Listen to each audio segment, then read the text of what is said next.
सतगुरुदेव की जय। किसी गिरिपति के यहाँ सत्संग हो रहे थे। वह सत्संग रास्ते के किनारे प्रवचन बाबा कर रहे थे। सभी संत गुरुजन पधारे हुए थे। उसी रास्ते से चार चोर जा रहे थे चोरी करने के लिए। रात बीत गए थे, सत्संग का लास्टिंग हो रहे थे। उसी रास्ते से चार वो चोर चोरी करने के लिए जा रहे थे। तो दूर से ही उन चारों चोरों का आवाज आया कि रास्ते में सत्संग हो रहा है। अगर सत्संग हम लोग कानों तक पहुंच जाएगा तो संत की वाणी ऐसी होती है कि सद्बुद्धि आ जाएंगे, हम लोगों को चोरी छूट जाएगा।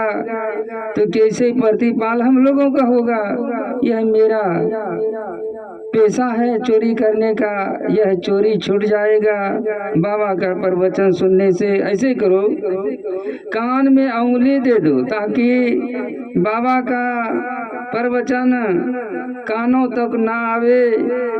चारों चोर विचार कर लिए और कान में उंगली देकर सत्संग के पार जाने के क्रम में उसी रास्ते पर किसी प्रकार की वहाँ कांटा थी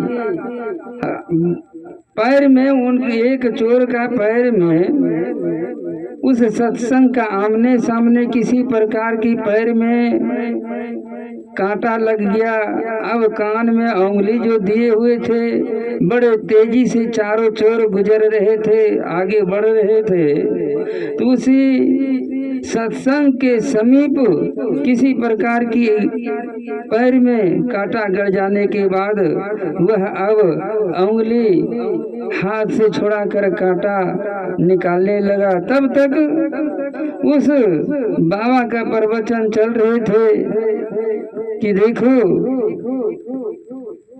देवी देवता भैया भवानी जितने भी हैं सबका पैर धरातल तक नहीं होता है।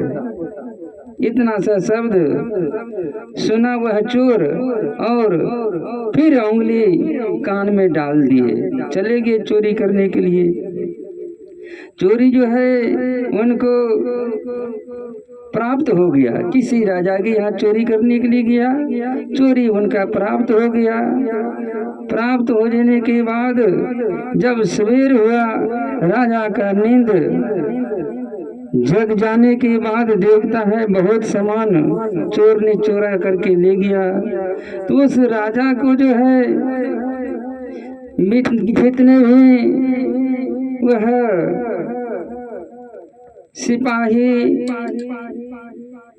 सिपाही थे, नौकर चाकर थे, सभी पर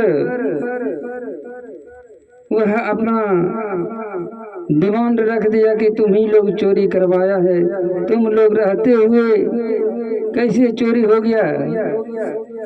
तुम अगर इसी में से कोई ले गया है, तुम ही लोगों का इस जुर्माना दिया जाएगा, क्योंकि इतना सिपाही नौकर चाकर रहते हुए हमारा चोरी हो गया, तुम लोग चोरी करा है। सभी सिपाही नौकर विचार करने लगा कि हम लोगों पर यह बोझ हो जाएगा। ऐसे करो, सब सिपाही जमा होकर के विचार करने लगा। चिंता में पड़ गया कि किसी को तो बोझ दे देगा, किसी को भार दे देगा यह चोरी का।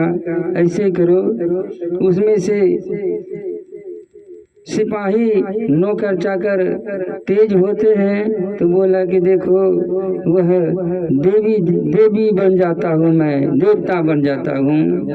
और देवता बनकर वो चार वो चोर जो है उन्हीं से पता लगाया जाएगा, कहीं वही तो नहीं ले गया है। चोरवा के घर जो कि वह शब्द सुना था, शब्द जो सुना था बाबा का, संजोग से उन्हीं का दरवाजे पर जाकर के आवाज देता है, देखो देखो तुम चोरी करके लाया, लेकिन तुम वहां पर जो देवताओं के स्थान पर गए थे कि मैं चोरी प्राप्त हो जाने के बाद मैं चढ़ावा चढ़ाएंगे, तुम क्यों नहीं चढ़ाया? अगर नहीं चढ़ाया है तो जल्द से हमको स्वीकार करो कि मैं चढ़ाएंगे। चोर निकला और देखता है वह गुरु के शब्द पर आद आ गया कि बोले थे देवी देवता भैया भवानी का नीचे धरातल तक पैर नहीं होता है, यह तो धरातल पर तक पैर है इनका, यह कोई देवी देवता भैया भवानी नहीं है, यह कोई मनुष्य है। वह बाबा का शब्द कितना अच्छा उनको मिला जो वो बच गया। कहता है नहीं नहीं, मैं किसी जगह चोरी करने के लिए नहीं गया हूँ, मैं चोर नहीं, चोर हूँ लेकिन चोरी आपके यहाँ किसी के यहाँ चोरी करने के लिए नहीं गया हूँ, क्योंकि वह शब्द आ गया वह बाबा का कि भुइयां तक उसका पैर जमीन तक नहीं रहता है, लेकिन इनका तो जमीन तक पैर है, तो मान लिया जाए।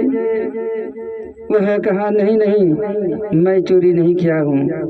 वह समझ गया कि चलो अब किन पर यह बोझ लदा जाएगा।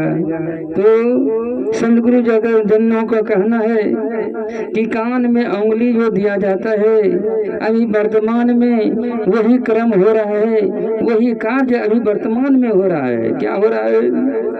संत गुरुजन प्रवचन करते हैं, सत्संग करते हैं, भजन गाते हैं, लेकिन आजकल के युवक कान में उंगली का तात्व होता है, वह मोबाइल चालू कर लेगा।